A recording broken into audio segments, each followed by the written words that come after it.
Ravi de vous retrouver sur le plateau TV des JFR 2022, les journées francophones de la radiologie. C'est l'heure de notre face-à-face aujourd'hui avec notre invitée, Marie de la Simone. Bonjour. Bonjour. Vous êtes directrice marketing de l'activité IA, intelligence augmentée du groupe Guerbet. Alors, la plupart des radiologues, des manipulateurs radio connaissent Guerbet pour son activité dans le contraste, mais moins pour son activité dans l'intelligence artificielle. Pourquoi? Est-ce que vous pouvez nous en dire un petit peu plus? Oui, effectivement. Donc, Guerbet, c'est une entreprise presque centenaire qui est connue historiquement pour son activité dans le contraste. Et donc, effectivement, c'est de l'activité qu'on connaît le plus de Guerbet. Mais Guerbet s'est diversifié avec les années, avec notamment une première activité en radiologie interventionnelle. Et plus récemment, a décidé d'investir dans une activité d'intelligence augmentée. Donc certains nous posent la question finalement, quel est le rationnel pour Guerbet d'aller dans cette activité? Et bien finalement, il est très très cohérent avec l'activité de Guerbet. La mission du contraste, c'est de travailler sur l'image, c'est de rehausser l'image, de la rendre plus lisible, de faciliter le travail du radiologue pour faciliter son diagnostic et le suivi du patient, y compris sa productivité. Et la mission de l'IA, telle que nous cherchons à la développer, d'aider au diagnostic, c'est de rehausser l'image pour faciliter le travail du radiologue et l'aider dans sa productivité. Donc des missions finalement tout à fait cohérentes, tout à fait similaires et qui ont motivé Guerbet à investir dans cette activité-là. Donc depuis maintenant 4 ans, Guerbet a constitué ses propres équipes d'experts, à la fois logiciels, en algorithmie et pas que, en réglementaire, en clinique, etc., pour permettre le développement de ces solutions. Est-ce que vous sentez justement qu'il y a un besoin chez les radiologues d'être outillés en termes d'IA? Alors effectivement, ça part aussi du constat, vous savez qu'on a un groupe, on a une empreinte internationale. Je pense qu'il y a un constat qui est le même partout à travers le monde, qui est que le volume d'examen d'imagerie est en grosse croissance. Donc c'est une bonne chose, l'imagerie est vraiment un élément clé dans le parcours de soins du patient. La contrepartie de ça aussi, c'est que du coup, il y a un volume d'examen qui est énorme et qui ne va pas aussi vite que le nombre de radiologues. Donc on a une pénurie de radiologues qui est d'autant plus prégnante dans certains pays. Je pense à la Corée, je pense à l'Israël, UK, États-Unis, même la France. Donc volume d'examen croissant avec peu ou moins de radiologues. Ça, c'est la première chose. Et le deuxième constat aussi, c'est que les modalités d'imagerie sont de plus en plus performantes. C'est aussi c'est une très bonne nouvelle. Mais la contrepartie de ça, c'est qu'elles fournissent un lot d'images, de données de plus en plus grandes, de plus en plus conséquentes. Par exemple, un radiologue, quand il veut faire un examen du thorax, du pelvis et de l'abdomen, donc ce qu'on appelle un TAP, ça constitue en scanner, ça constitue presque 900 coupes qui sont toutes à lire et à diagnostiquer. Donc dans un contexte où on est en manque de radiologues et avec des volumes d'imagerie croissants, en fait, il devenait assez évident que tous les outils qui peuvent aider le radiologue dans leur diagnostic et leur suivi fait sens. Et donc c'est tout à fait dans les missions de Guerbet, finalement, de travailler sur l'image et d'accompagner ses clients pour les rendre plus performants. Et d'ailleurs, si je peux me permettre, vous avez peut-être noté que je parle d'intelligence augmentée. C'est le nom de notre activité, en fait, parce qu'on considère que les outils qu'on développe, finalement, sont là pour aider le radiologue, pour augmenter son intelligence. Donc, on devient vraiment en soutien à leur activité. Parlons projet maintenant, si vous le voulez bien. Quels sont les projets qui sont justement en cours de développement en termes d'IA, donc d'intelligence augmentée? Oui, c'est vrai. Alors, vous l'avez peut-être compris, ou je ne l'ai pas tout à fait mentionné. Effectivement, on n'est pas encore très visible pour notre activité, pour la raison également que nous n'avons pas de produits encore disponibles sur le marché, pas de produits commercialisés. Donc nous sommes encore à des phases de développement et nous travaillons sur des algorithmes d'aide au diagnostic dans l'imagerie oncologique, abdominale et urogénitale. Il y a 4 projets sur lesquels on travaille principalement qui sont les lésions osseuses, la prostate, le foie et le pancréas. Donc c'est vraiment 4 axes de travail sur lesquels vraiment on met beaucoup d'efforts. Et donc ces projets-là vont être visibles sur le stand, on en parlera. Mais effectivement, en fait, ce sont des domaines qui sont cliniquement complexes, techniquement en IA aussi très complexes et où ils ne sont pas adressés. Aujourd'hui, il n'y a pas de société vraiment qui prennent ces sujets-là dans la détection qu'on est en train d'envisager.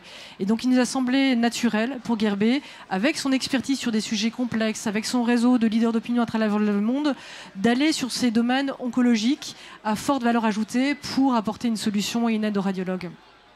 Une de vos fiertés récentes, c'est que vous venez de remporter, je crois, un financement de la part de la BPI. De quoi s'agit-il? Oui, tout à fait, on est très fiers de ça. Donc on a répondu à un appel à projet national lancé par la BPI sur un projet qui s'appelle Pancanaille, qui est un projet dont l'objectif est d'aider à la détection précoce dans les scanners pour le cancer du pancréas. Donc de voir les signes très précoces. Vous savez que le cancer du pancréas, c'est un cancer qui est assez terrible. La mortalité à 5 ans est quasiment 80%, donc c'est vraiment terrible. Mais si on le détecte tôt, on peut être éligible à une chirurgie et donc de renverser le paradigme. Donc ce projet-là va nous aider effectivement à travailler sur cette problématique complexe et très de santé publique. C'est un signal très encourageant. On le disait, pas de solution visible pour l'instant, mais Guerbet est malgré tout présent et visible cette année avec un stand au sein du forum IA. Qu'est-ce que vous y présentez exactement? Alors effectivement, pas de produit, quoique nous avons un produit que nous distribuons, que nous commercialisons, qui s'appelle EcoBrain, qui est destiné à la détection sur du scanner ou l'IRM de pathologies neurologiques, comme la sclérose en plaques ou la démence. Et donc ça, on le présente sur le stand de Guerbet France. Mais vous avez raison, c'est la première année que nous avons un stand sur le forum IA et on en est très très fiers. Donc non pas pour présenter nos produits, mais nos projets avancés. Donc on a un démonstrateur, on va pouvoir montrer justement l'avancée sur toutes ces technologies d'IA à nos clients. Et ça fait écho justement aussi aux travaux de recherche qui ont été présentés par nos équipes dans le programme officiel de l'ASFR. Donc on a, je crois, entre 5 et 6 posters et une communication scientifique tout au long des JFR sur ces thématiques-là très avancées. Donc ça fait aussi écho avec le volet scientifique à laquelle Guerbet tient beaucoup. Donc on ne fait pas simplement des produits commerciaux, mais on a une dimension très scientifique à laquelle on s'attelle au quotidien. Et pas mal de rendez-vous dans le cadre de ces JFR, notamment un pitch. Dites-nous en plus. Oui, également. Alors, on aura un pitch ce jour, vendredi, à 16h20, sur une thématique aussi importante. C'est la question que tous les cardiologues ont en tête, c'est comment est-ce qu'on valide ces algorithmes d'IA? Il manque de validation. Donc, on va en parler cet après-midi, effectivement, au Forum de l'IA. On a aussi d'autres rendez-vous importants. On participe à une table ronde dimanche sur l'IA en imagerie abdominale, donc vraiment dans nos thématiques. Et enfin, on a été sélectionné pour la 2e année consécutive, et on en est également très fiers, comme pépite de l'IA, sur un travail plus prospectif pour le coup, puisqu'il s'agit des algorithmes d'IA qui peuvent aider à réduire la dose de produits de contraste dans l'image. Donc voilà, donc nous en tant qu'Herbe aussi, fournisseur de produits de contraste, on s'intéresse à ces thématiques-là, et donc on a des travaux avancés qui vont être présentés dimanche à 14h dans le forum de l'IA.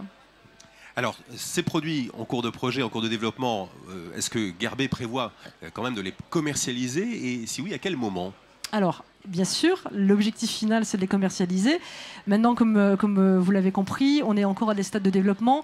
De passer d'un algorithme à un produit, ça prend beaucoup de temps. Il y a beaucoup d'étapes. Et justement, dans le pitch de cet après-midi, on va parler de la validation, la complexité de la validation et comment on fait pour passer juste d'un algorithme à quelque chose de solide qui est utilisable en routine de manière robuste et reproductible. Donc, il y a tout ce chemin-là qui nous reste, entre guillemets, encore à faire, même s'il y a des grosses étapes qui ont été franchies.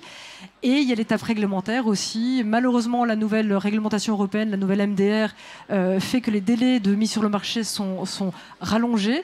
Mais on s'attelle, voilà, petit à petit, on va arriver à des produits disponibles pour nos clients. Dernière question, Marie de la Simone. Est-ce que c'est vous, Guerbet, qui allez commercialiser ces produits? Alors, bonne question également.